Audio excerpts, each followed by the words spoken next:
Hey guys, I'm Felipe from Lingucast. We hope you really like our video. We put a lot of effort in it. Due to some technical difficulties, we lost some of the footage from Dr. Johnson's angle, but the interview went great. I'm pretty sure you'll love it either way. Make sure you subscribe, give a like, so we can keep making more awesome linguistics videos. Peace.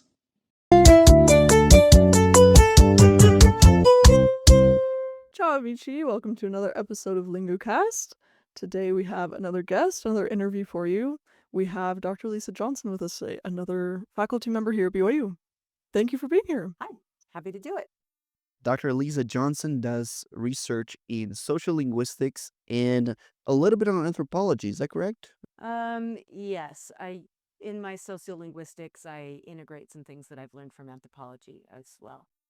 Yeah. Yeah, we had one social linguist, Dr. Stanley, and today Dr. Johnson will basically complement a little bit on what we talked about in that episode. So here's the first question: Okay. What's linguistics, and how did you get passionate about it? I guess it can be defined in a lot of different ways. I think a basic general definition is the scientific study of language. And I think a lot of people would agree with that. Maybe not everybody, because it kind of depends on your own approach, how you take that. But I think that's a good place to start. A lot of people think it just means, knowing and speaking a lot of languages. I Right. think that's the general misconception. That's probably come up with other conversations that you've had. But there are so many aspects of it that that broad definition covers a lot. Sure. And I would say I got interested in it specifically through, I don't know if this is a normal path or I guess it's not unique to me, but I got interested in it through literature studies. I started my undergraduate degree with a major in English, and I was getting do my foreign language requirement in Russian. Okay. And I got interested in both of those because I like literature. And so I thought, well, I don't really know what I want to do yet, so I might as well start someplace that I like. I had studied Spanish in high school, but didn't feel like I could speak it or anything. But so I thought I wanted to try a new language, and I was really interested in particularly 19th century Russian literature. So Cool. it'd be kind of cool to learn some Russian. So I was working on that as I took some Russian classes. I got to the point where I could satisfy my language requirement to graduate. But I thought, I still feel like I can't really do that much with this. And it's really interesting. So I might as well, go ahead and get a minor. It doesn't take that much more to get a minor. Yeah. And I got to that point and I thought, well, I still can't really do that much with this. And it's really interesting. So I might as well do a double major. And then I was in the middle of my third year Russian major and English major when I got called to serve a mission in Korea. And so I started learning that other language, Wow. which was very different from what I've done before Right. because both Russian and Spanish are Indo-European, even though they're from different branches. But Korean is an isolate and it's very different. The grammar is very different. Um, it does things like put the verbs at the very end of the sentence. It has a lot of intricate ways of expressing formality and respect that were very different from what I had studied before. Right. And of course, that was yet another new way of writing. Yeah. And so, I was doing that. I liked the linguistics type classes I took as an English major. Um, and I realized that some of the other English majors and Russian majors didn't like the linguisticy stuff so much. Uh-huh. They said, well, let's get back to the novels or even Right. with the Russian, I'd rather do that conversation stuff. And I thought, but don't you think it's cool to learn why? Because this consonant is devoiced at the end of the word, that all the other consonants before it also get devoiced. I mean, isn't that cool? And aren't you excited to learn terms for, things like labiodental fricatives in Russian? And they were all like, no, not really. So I realized I was a little bit of a different kind of nerd than some of the other students in the class. Yeah. And then as I was in my later part of my undergraduate, I was teaching some Russian conversation labs on campus, and I was also doing Korean language instruction at the Missionary Training Center. And so I would walk from the MTC to BYU's main campus, and I would try to switch my brain from speaking Korean to speaking Russian Wow. as I went from one part to the other. And Yeah. anyway, so I had kind of exposure to linguistics stuff in all three of those areas. And so after I'd graduated, I'd been out of school for a couple of years, and I decided I wanted to pursue a master's degree in linguistics at that point. Cool. I liked literature, but I wasn't so fond of the research in literature that I wanted to pursue that any longer. At some point, the more literary theory I got into kind of messed up my enjoyment of the literature to some extent. Like I enjoyed looking for symbolism and things like that, but some of the literary theory was very specific, and I didn't find the literature research all that interesting. But linguistics was getting more and more exciting to me. So I did a master's degree here at BYU in linguistics. And one of the language that I really focused on then was Nauruan, which is, yes, it's spoken in the island nation of Nauru. It is a Micronesian language, but it is not as closely related as the other Micronesian languages are to each other. So it's been identified as sort of a separate branch of Micronesian, and it's only spoken in on that one island that isn't really near anything else. And so I was interested in this very complex classifier system that the language has that you would use with numerals and that sort of thing. Can you tell me more about this classifier? First of all, what's a classifier? Second, what you study? What you study in Nauruan? Nauruvian? Nauruan. Nauruan, yes. Yeah. Fun fact, the language name Nauruan is a palindrome, spelled the same way backwards and forwards. So again, for a language nerd, very exciting thing to realize. Yeah. So yeah, classifier systems. There are various types of nominal classification systems that you can find in languages of the world if you were to study just language typology. Some of them are like the gender systems that you would see in Romance languages, for example. So you may have masculine, feminine, or masculine, feminine, neuter for particular, noun classes, that sort of thing. There are also but another kind of very prominent sort of nominal classification system has to do with numeral classifiers. And so you would see these in some East Asian languages, for example, like Korean, where you need to use these forms if you're counting something. So you can't just say for person or for people with some sort of plural on it. You need to say the number for four, and then you have to have a classifier that refers to people, so humans in this case. If you're counting books, then you need a classifier that you would use for books. And then you have the word people or books or something like that. And these can be very complex and varied, but that was something I got interested in because of Korean. And then it's something that features really prominently in Nauruan. There's a missionary grammar from, I believe, 1939 that highlighted, I can't remember the exact number now, but in the range of 30-something different classes that nouns could be categorized in based on the Nauruan language that was being spoken at that time. And nouns can be classified based on characteristics like animacy. So again, if you're, and sometimes human is relevant to that as well. But also shape and dimension. So you could have one for maybe flat things versus long, skinny things, so like a sheet of paper versus a stick, or round things. And these are very common in classifier systems of the world. But also, you might have some classifiers related to how the thing is used. And there are things in Nauruan, there are ways that you would classify groups of things as well. So you could use a different classifier for groups of long, skinny things, or groups of flat things, or that sort of stuff. So it's a pretty complex system. And it was typologically a little bit different from what I'd seen in other languages because it combined features that you don't always find in the same kind of system. It was also typologically different because unlike numeral classifier systems generally, these classifiers were used in other contexts as well. So they would be used in the articles or the demonstratives. For example, if you were to say this, like I was talking about this water bottle, I would need to use the classifier in the form of the word for this. So it's not just in the counting, or you would use it in, anyway, there are a lot of different parts of the grammar where these classifiers was come up.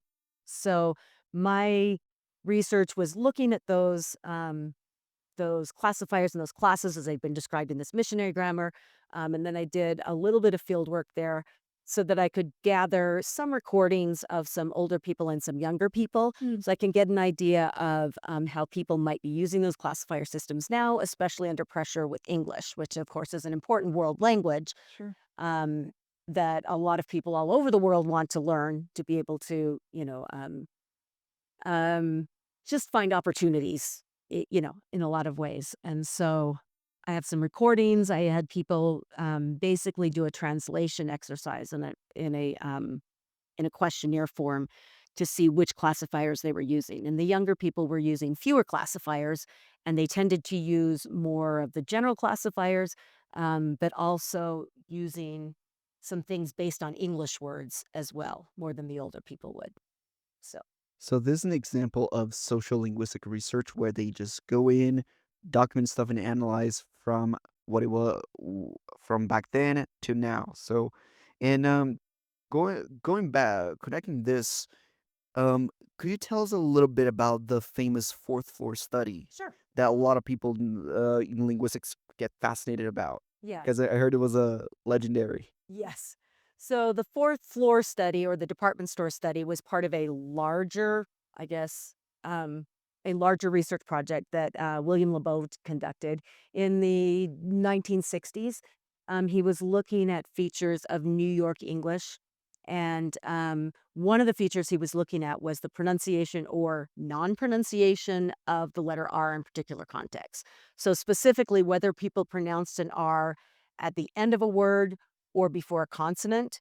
Um, there are certain varieties of English that pronounce the R in those, in those conditions, and others that don't. So typically, you would say a received pronunciation in England, for example, is non-rhotic or R-less in that the R isn't pronounced there. So somebody might say something, they might not pronounce the word in force, for example, but they would pronounce it if it's between vowels.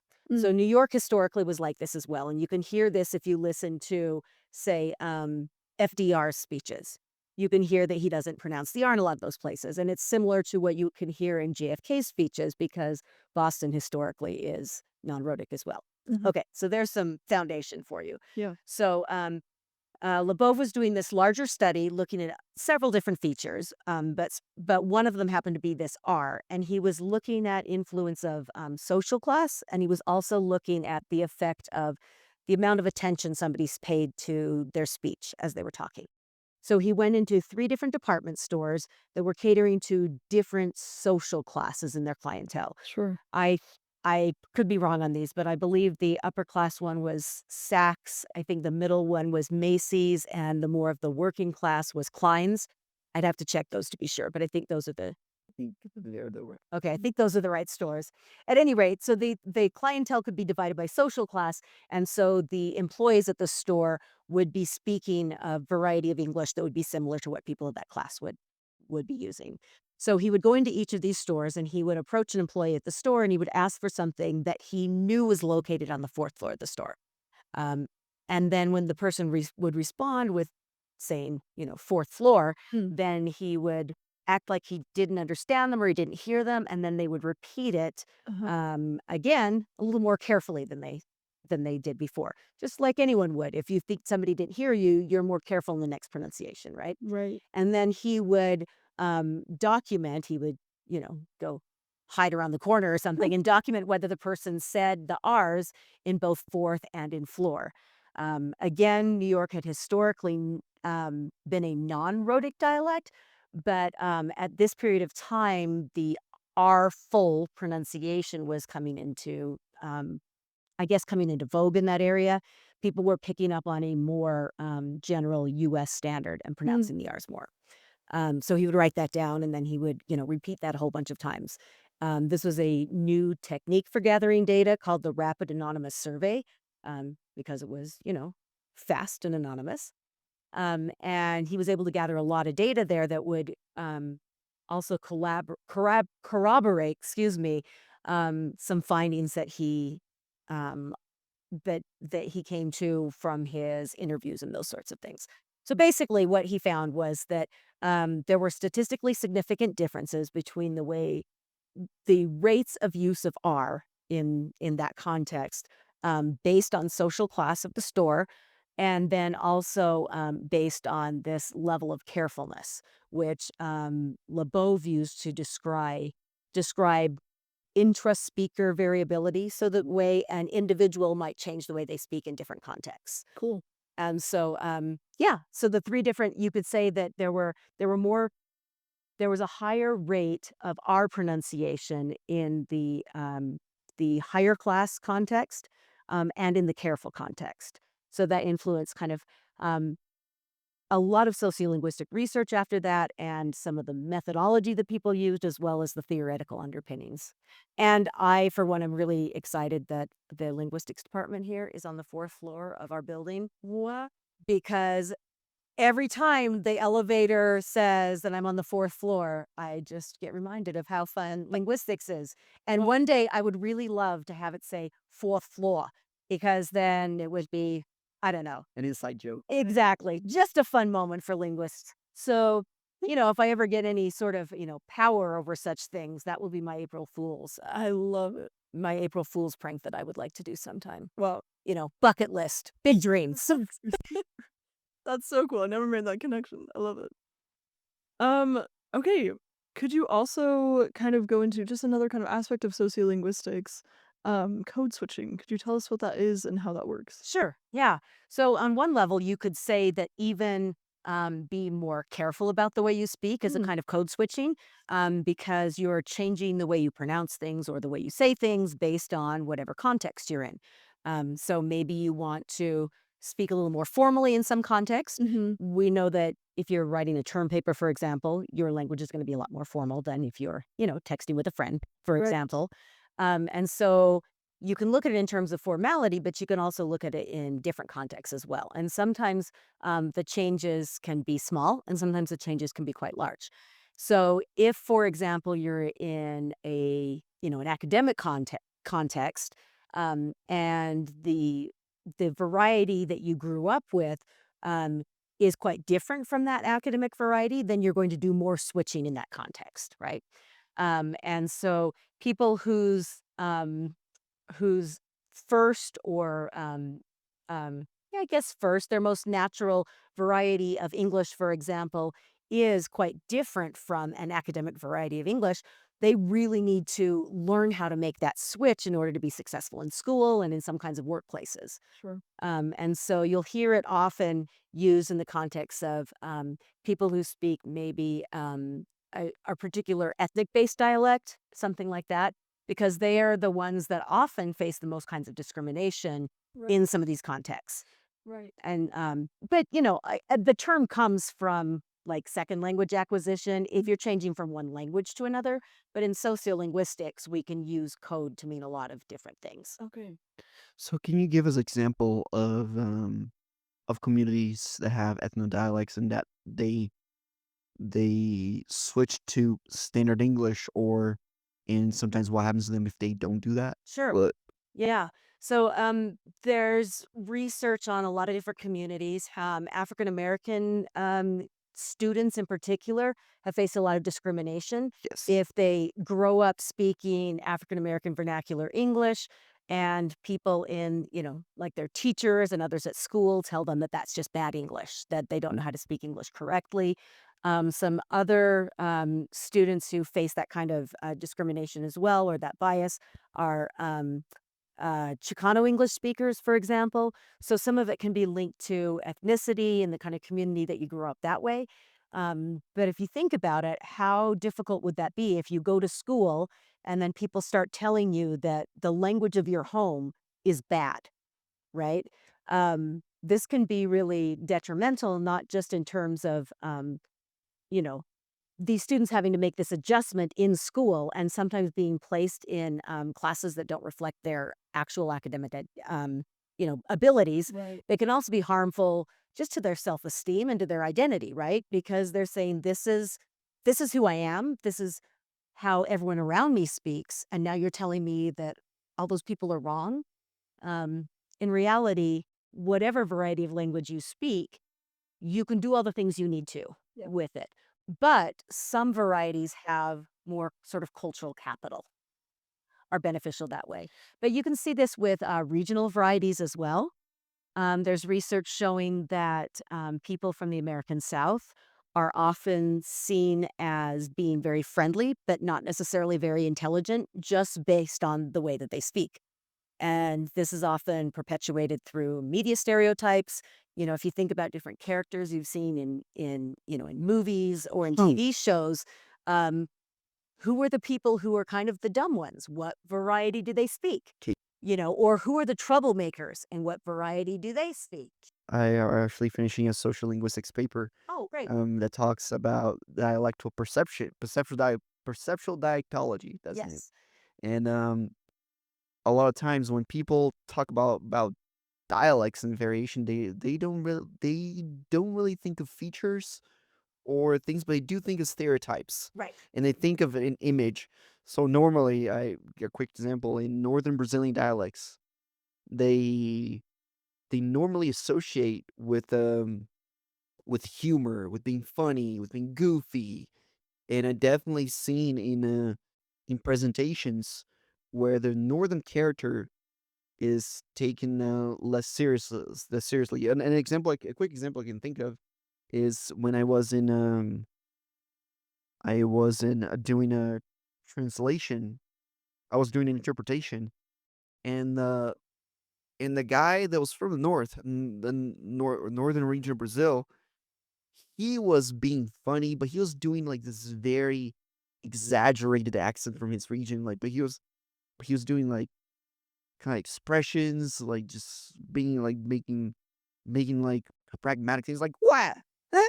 No, Okay. like things like that. It was like a standard Portuguese speaker from São Paulo, from any other region would do that, but the fact that he's doing it, it sounds funny. Okay. So we relate to that accent as funny, and then I was with Peter, right? Mhm. And I told Peter's like he's being taken less seriously as the other speakers because of that accent of his. Yeah, and it's not something that you immediately can notice if Yeah, you're a non-native speaker, right? he noticed that he's being funny, but the non-native speaker maybe is not aware of what accent connotates what. Sure. Like, for example, we nor I this from my understanding, we normally associate African American with humor. Like that's why we have African Americans being comedians. Hmm. Like, and then we take the donkey from Shrek, it's Eddie Murphy, or the dragon from He's kind of Mulan. like a sassy kind of funny, Kind of sassy, kind of and fun, also kind of cool. kind of cool. Like, kind of would take Kevin Hart, right? Mhm. The kind of Kevin Hart humor, and it's as a sassy, or even Chris Rock. You Yeah. take that kind of comedy, then you associate that kind of comedy with that accent. So is that what's going on when we think of characters having specific accent? Right. And the more that you see particular types Mm-hmm. associated with a particular accent, then the more that gets reinforced. Because again, it's not that there's anything about those particular linguistic features Mm-hmm. that directly link to, how smart you are or how funny somebody is, right? But over time, um, those some features can come to index some of those stances, and those can be reinforced through the media. Fascinating. Can you give an example of how, for example, perceptions have changed in the last 50 years or 100 years now? Can you give examples of Perceptions of different varieties, Yeah. or Right. um, I guess that'd be a little bit tricky to answer without looking at specific data. Mm-hmm. I think that people are a little bit more aware now about diversity and about the value of diversity in communities. I think that people are more aware of the idea of representation. If you see a particular type of character always having a particular type of accent, that it might be hard for an actor with that accent to be able to be cast in a different role, right? And I think that people are a little more aware of those things now, um, at least in terms of race and gender and trying to be more inclusive in media. And I think that that helps to some extent with the way that different varieties of language are used as well. Um, but I think it'd be an interesting study to look at that because these are ideas that start sort of in society as a whole, but then can be then picked up by the media. But then the media again feeds that into society, and so you have this sort of cycle. And so if you have more representation in media with people playing different roles and different accents being featured in different contexts, then you're more likely to have that kind of diversity represented positively. Mm, very interesting. Yeah. Um, okay, I wonder maybe if we could talk about the intersection of sociolinguistics and language learning, or at least how kind of um, informing yourself or learning about sociolinguistics can help a language learner as they're kind of trying to, especially an adult language learner, like trying to learn kind of social things about language and culture as well. Like, how can a knowledge of sociolinguistics help them with that? Sure. I mean, learning a new language, especially as an adult, is tricky, right? There's a lot to pick up, and we bring a lot of our sort of our regular learning capabilities to language learning when we're doing that as an adult as opposed to learning it as a child. So I think it's helpful to consciously think about some things that you wouldn't normally think about consciously if you're learning language as a child. Uh-huh. And part of that is that language is more than, just the sounds and the words and the structures. If you really want to be proficient in a language to the point that you can interact in all different kinds of contexts, you also need to learn the social parts of language as well. Yeah. So part of that could be subsumed under pragmatics to know, how somebody might be indirectly asking you a favor or Sure. indirectly giving you a compliment or insulting you or something like that. It may not be just the meanings of the words, right? You have to understand that context better. But then also, um, and this usually requires a fairly high level of proficiency. You're not going to get all of this in a, 101 class, right?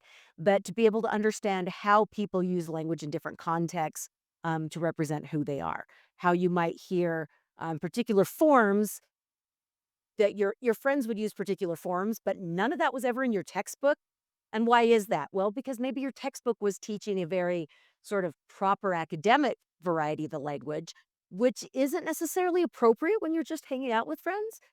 And maybe different groups of friends might speak differently. If we think about how we do that in our native language, I think that can be kind of helpful. Again, do you speak with your friends differently from the way you might speak with a professor? Probably, right? You know, otherwise it might be a little weird in both contexts. Yeah. And so recognizing that we do that in a native language can kind of help us zero in on some of that in a foreign language or a second language as well. Recognize that some of those social factors that are relevant in our native language might also be relevant in the second language. So things like socioeconomic class or gender. Mm. Then women might use the language differently from the way men use it in particular contexts. So that's something to be aware of, and how people might use language to express solidarity within a particular group. So groups of friends might have their own sort of inside jokes and those sorts of things. But also it could reflect, your ethnicity or your neighborhood or any of those sorts of things. Sometimes even your hobbies can affect the way you speak, right? Sure. So all of that can be this extra layer that's added on to your regular language learning. This is the sort of thing that's hard to get from books. um, you might be able to observe some of this if you're watching media, either from social media or movies or something. But you really have to learn those sorts of things through interaction by actually talking with people, um, just the way you would learn them in your native language as well. And how does one you said to like consume media, but like do you have like certain two things. First of all, do you have any examples of in things in Korea that you noticed or in Nauru that you notice as well that's totally different from the Western American worldview was one. And second, how should one be more, I would say, aware of things to pick up, like, is there like a things like, okay, social class or um religion or things that you need to pick up, like, okay, with this group you deal like this, or you use this kind of language. Right. Okay. So the first one was about Korea, like if you had any. yes. So I will say that the one really hard thing for me to learn as a Korean language learner um, has to do with these honorifics and different levels of formality and respect that you show for different people. Korean society historically has been hierarchical and in ways that I wouldn't expect coming from an English speaking, American context. Even younger siblings um, have different words for older siblings than their younger siblings. Like there's one word that means dongseng is just a younger sibling of any gender, but there's a different word for a girl's older brother, a boy's older brother, and a girl's older sister and a boy's older sister, for example. And there can be so hierarchies even at that level. And of course, you would speak to a grandfather differently from the way you would speak, to a sibling. And the level of respect you show for a teacher is quite different from what you Really? have here. And the linguistic forms, the way they interact can be quite complicated. Um, there are some things that I certainly learned and could use, to some extent, but I don't know if I could ever get that same level of competence that somebody could have if they're growing up in that society. You have to understand how the society's functioning as well as how all of these detailed grammatical features work together. You know, so am I going to use this honorific um, verb to talk about how my grandmother is eating? As opposed to the verb I would use for my younger sibling eating, for example. Um, would I use this honorific subject marker versus this sort of basic general subject marker? So those things can be quite confusing. Oh. Yeah, does that answer Yeah. kind of what you were Yeah, asking about? yeah, it does. It just reminded me two examples. So, my WhatsApp message has become a corpus in of itself that I like to search for the instances of things, and I noticed that for one thing that I use in that's very particular to my northern um accent in Portuguese is a term minha filha, Okay. which means my daughter. And I realized that I use this expression in chat in real life with women my age or slightly older in the 30s. Oh, After they're like 40, 50, I don't use that anymore. right. I don't use that term. It's like, so this term I use is for younger women my age, slightly my age in 20s and late teens, 20s and 30s. I mean, yeah, but it's a thing that's used commonly in the northern regions to express some like kind of like a affection, like someone like this sort of thing. And as someone from the north, I will go into southern regions of Brazil. This is actually more getting more widespread. I've seen people not liking that. It's like, oh, you're denigrating the image of the woman by doing that. But it's like something totally subconscious that that I just don't notice. But I don't do that. Say that milf you with men. Okay. I use another term like something that my own idiot like that I use is called with men I usually use the word guerreiro, which means like warrior.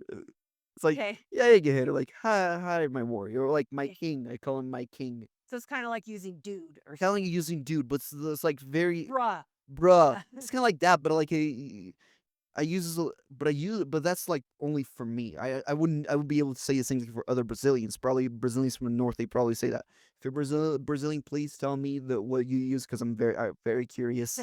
um, and another one that I get fascinated is the idea that, for example, Russians they don't address with last names. They use their first name and last name The first name in the middle name. in a patronymic name Right. as a term of respect. Right. Were you weirded out by that in Russian? That was definitely something that I had to learn. Yeah. It's something that they will teach you fairly early on because it's a way of showing respect. You're not going to speak to somebody respectfully if you're only using their first name, and it's kind of weird to just use their last name. Yeah. But the first name in patronymic is the way we would refer to our Russian instructors, for example. Yeah. Because that was a respectful way of doing it. And some of those things you can be explicitly taught, but some of the nuance is hard to grasp, without actually learning through interaction.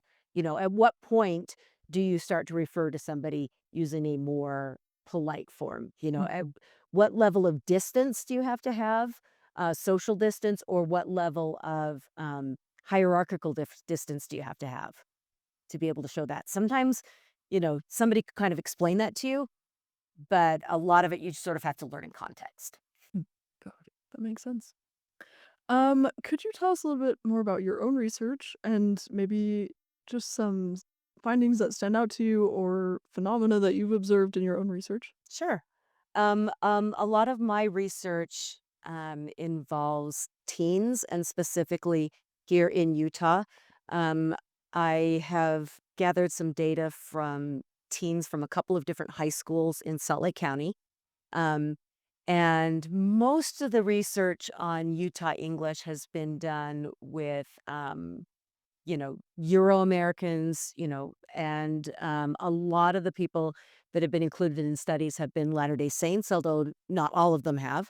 I know you've talked to Dr. Smimo. She's done some really interesting research looking at comparing Latter-day Saints to those who are either not members of the church or maybe don't attend regularly and those sorts of things. But a lot of the research has been done with the majority population. So one of the things I wanted to do was to be able to talk with people from different backgrounds, specifically different ethnic backgrounds, but also from different religious backgrounds.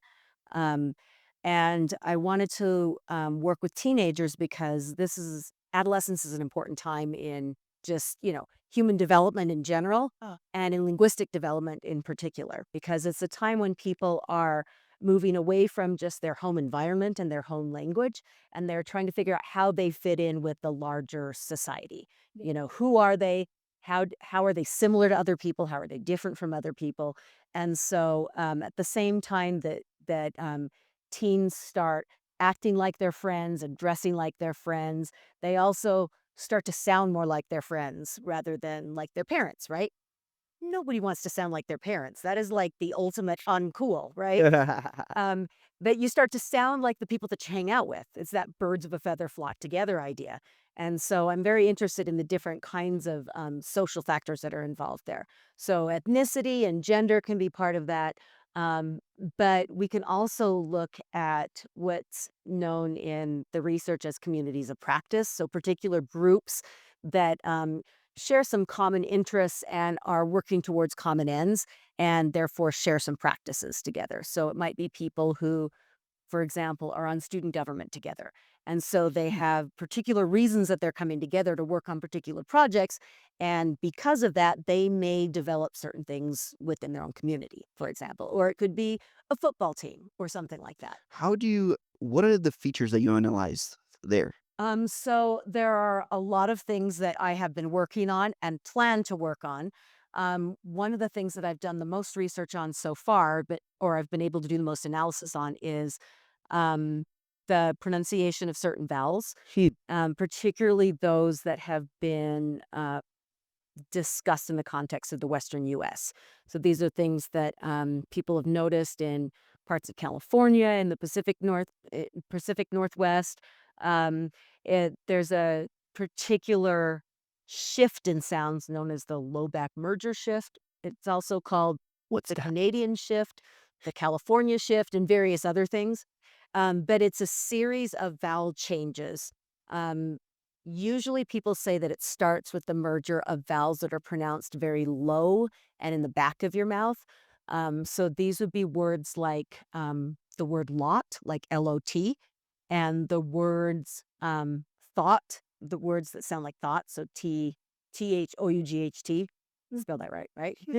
Sometimes this is called the cot-cot merger because COT and CAUGHT end up sounding the same. This is something that is part of my speech, and it's quite common in a lot of places in the U.S. and it's spreading, but it has been considered a fairly prominent feature in the Western U.S. So people from other different areas might pronounce those vowels differently. I have a hard time reproducing that. You could talk to Dr. Stanley about this. He does not merge the lot and thought So vowels. they're like lot and thought. Yeah, so an exaggerated form of Lot. what could be like, yes, the vowel in thought could be pronounced like thought, but that also has some raising going on. It doesn't have to be that dramatic. Uh, but the vowel in lot probably wouldn't be raised in that same context. So the thought vowel is typically a little bit higher, pronounced a little bit higher with your tongue a little bit higher than the lot vowel. And anyway, it's a little bit difficult to reproduce for me, but I think it's something like lot and thought. So there's No. more rounding as well. It's like very slight, Yeah. subtle. So ask Dr. Stanley to pronounce words for you, and then you can get it all. I can try to describe it, but I have a hard time producing it because I grew up in the West. I grew up in Utah, and that's something that has always been part of my speech. But so that's one thing that's involved in this so-called low back merger shift. But then the other part of it is a change in the pronunciation of vowels that are pronounced in the front of the mouth and that are typically called short vowels or lax vowels. So these would be like the vowels in kit or dress or trap. So that the way I would say I, and a, Yeah. those are the vowel classes. So if somebody has this low back merger shift, what happens is those vowels are pronounced a little bit lower in the mouth and a little bit more retracted in the mouth, so farther back in the mouth than somebody who doesn't have this shift. And so you could say that bit starts to be pronounced a little bit more like bet. Bet starts to sound a little bit more like bat. And bat starts to sound a little bit more like bot, B-O-T. So it's something more like bat can be something more like bat. So it's a little bit lower and farther back. And some of this is sort of parodied if you've ever seen the Saturday Night Live, the Californians. That's part of what they're trying to parody in that. So that's saying trap like trap. It's a little bit more like an ah sound. It's lower in the mouth and it's really in that central area rather than being front. Okay, so that's low back merger shift. Is So it's the fail thing. oh, that's a different one. That's a different one. Okay. Yes, So but that is also very interesting. Something else that I like to look at as well. Yeah, that would have to do with certain vowels merging before lateral consonants, before L's. okay. Yeah, I'm not seeing as much of that in the speech of the younger people that I've interviewed, Huh. compared to more like millennials and Gen X. I hear a lot more of that there. I don't have quantitative data on that yet, but it is something that I was sort of expecting to hear and didn't hear as much of. Yeah. So anyway, back to the low back merger shift. I compared vowel pronunciations between the Pacific Islander students in my sample and the Euro-American, the white kids in my sample, and could see some real differences in the way those vowels were produced. That's not the only thing that these students would do differently. There are ways that people can identify themselves as being part of those different ethnic groups, as well as different social groups in the school, by these really subtle differences in the way they pronounce vowels. There are other things that go along with that as well, but that is one particular thing that that we can quantify. Something interesting about Islanders is that sometimes they have their own like variation, but as far as I know, the migration of Islanders to the U.S. is a recent thing, or Um, is not?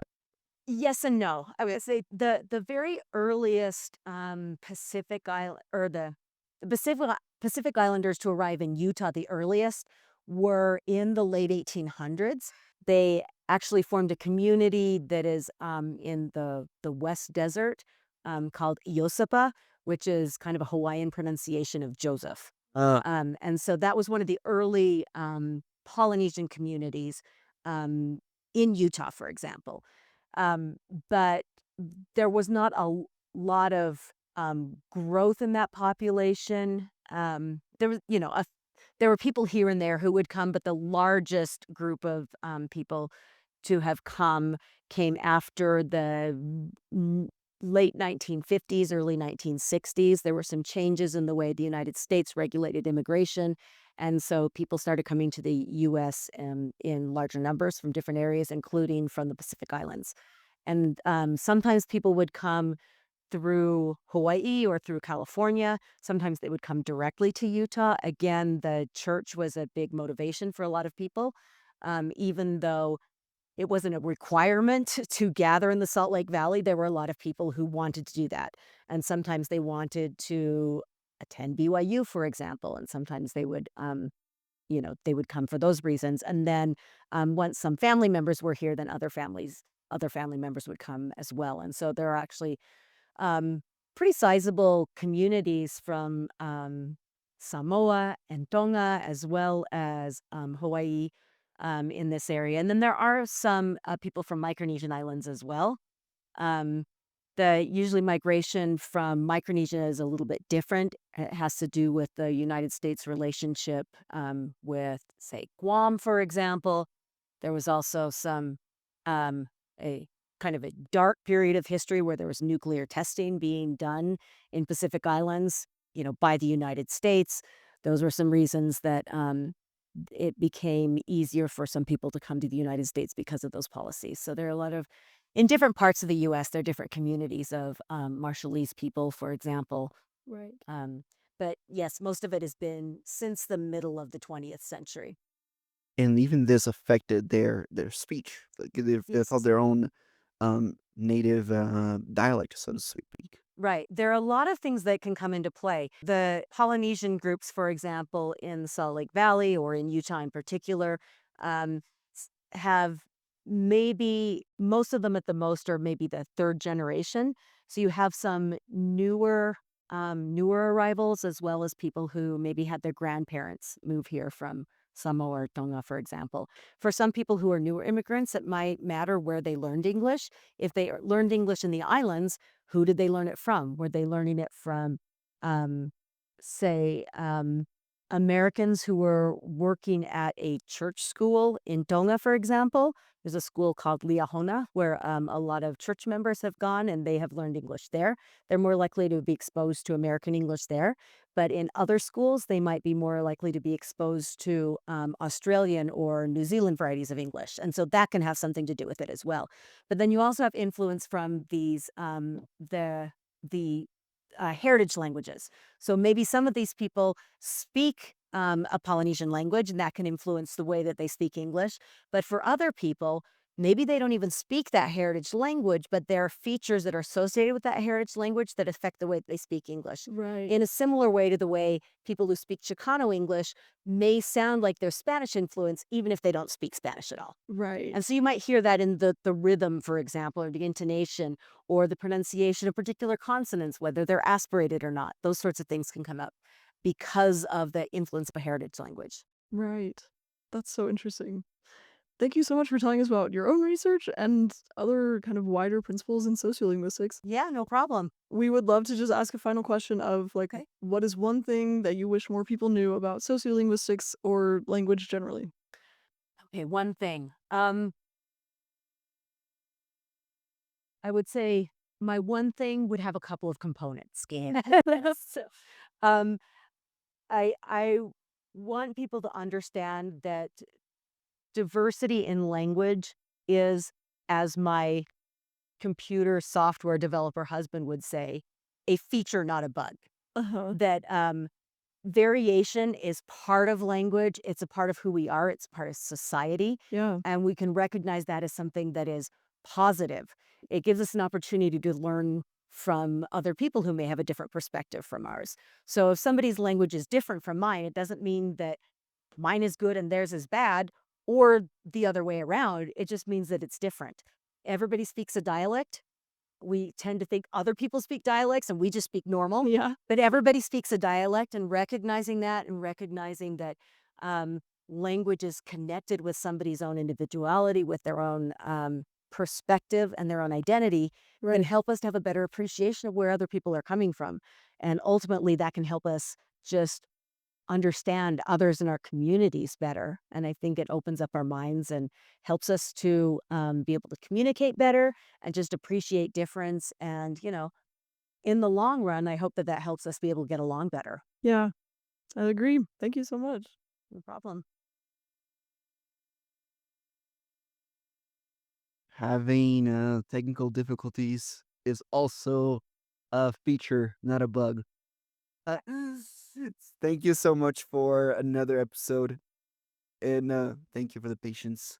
And if you notice something about social linguistics in your own native language, please write down in the comments. We're very curious to hear about it. Thank you so much, and peace.